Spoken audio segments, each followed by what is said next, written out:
mu ne ko def loolu des na ko jéggal bàkkaaram yëpp bala moo jóge fa ma ko noonu defee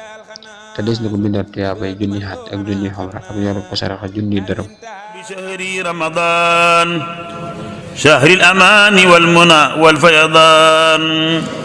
ناجيت ربي بسهر رمضان شهر الأمان والمنى وبارك على من وهبت لي بجاهه شهر رمضان هذا شكرت بالقلب إليه شكرا أعوذ بالله من الشيطان الرجيم بسم الله بركة برنتوا الحمد لله وصلى أبدا على به الله أبدا سيدنا محمد وآله وصحبه وآله sëdd lisaani nawir jëlaani safi amal wasil biray asalaamaaleykum mbokk yi ñuy teewlu fii ci DK TV ñu ngi leen nuyu di leen siyaara fas yéene dikk ngeen ci leen xam ne mooy nak day bés bi mbokk yi guddig ñaareel ci weeru koor guddig ñaareel gi ci weeru koor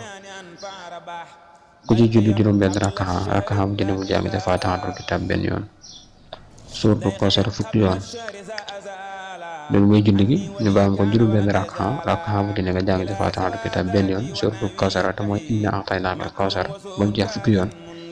mu ne ko def loolu des na ko jéggal bàkkaaram yëpp bala moo jóge fa ma ko noonu defee te des na ko bindal tuyaabay junni xat ak junni xomra ak yoru ko saraxa junni dërëm mel na ni ku seeti junni ñu wopp ku gummi junni néew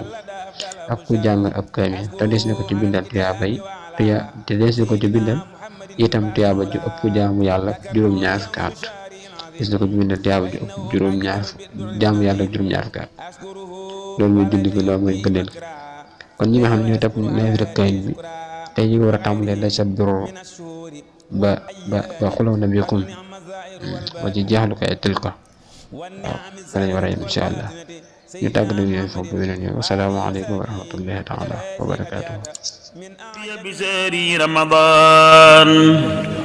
شهر الأمان والمنى والفيضان ناجيت ربي بشهر رمضان شهر الأمان والمنى والفيضان